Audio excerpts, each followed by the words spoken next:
Well, first it was the missed FBI tip. Today, the county sheriff's revealing a stunning set of failures by one of his deputies.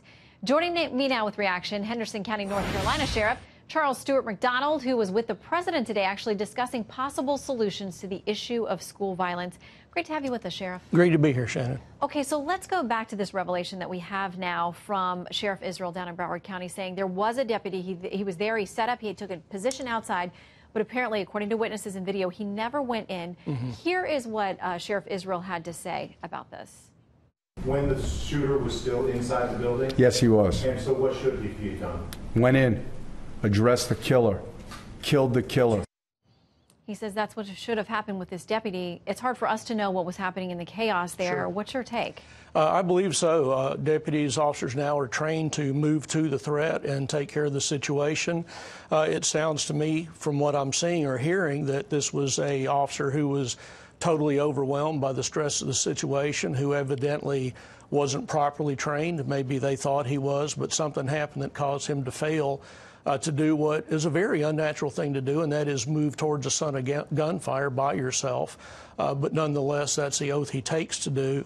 That's something we hope that all officers know they're signing up for when they sign up to do the job. It's a tough job, but putting a badge and a gun on somebody doesn't necessarily make them adept at the job that they've got to do, and that's something we need to be very, very aware of. Yeah, and I would imagine that a lot of folks who are trained to be at schools, it's often because they're good with students, or that's something that they have a heart for.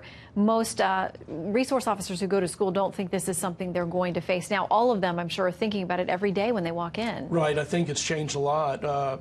Back when DARE first became that program that put officers in schools with kids, they were really there for teaching, for mentoring, and a lot of times the officers that went there were people, like you said, who specifically were children-oriented, but not necessarily the guys that would be on the tactical team or working the beat.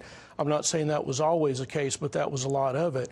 What's happened over the years is the armed guard responsibility has now fallen on those DARE officers, and so law enforcement across this nation is really looking at how they do training. Obviously, we've shifted a lot in our thinking even from Columbine to now.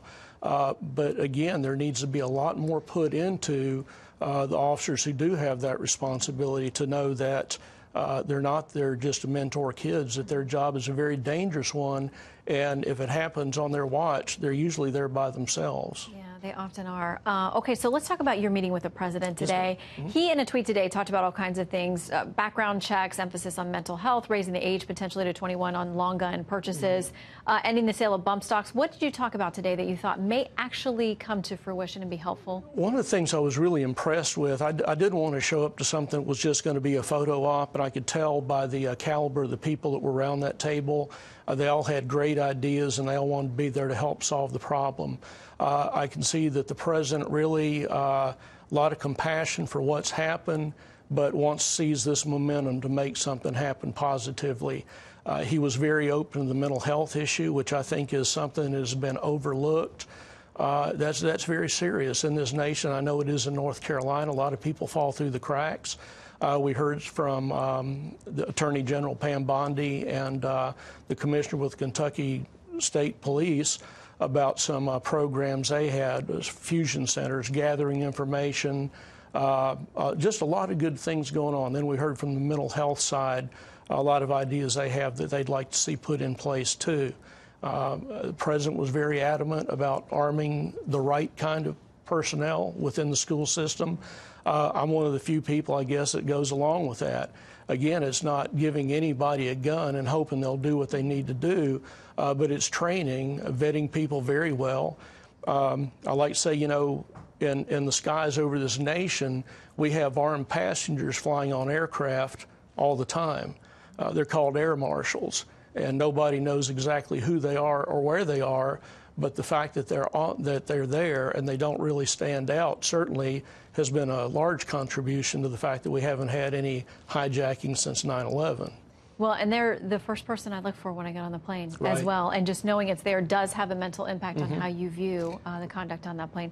Sheriff, thank you very much for stopping in while you're in town. And we know that all the things the president has talked about will be helpful to law enforcement officers across the spectrum. They were very encouraging. I have a lot of hope for that. Thank you. We would like to, too. Thank you very much.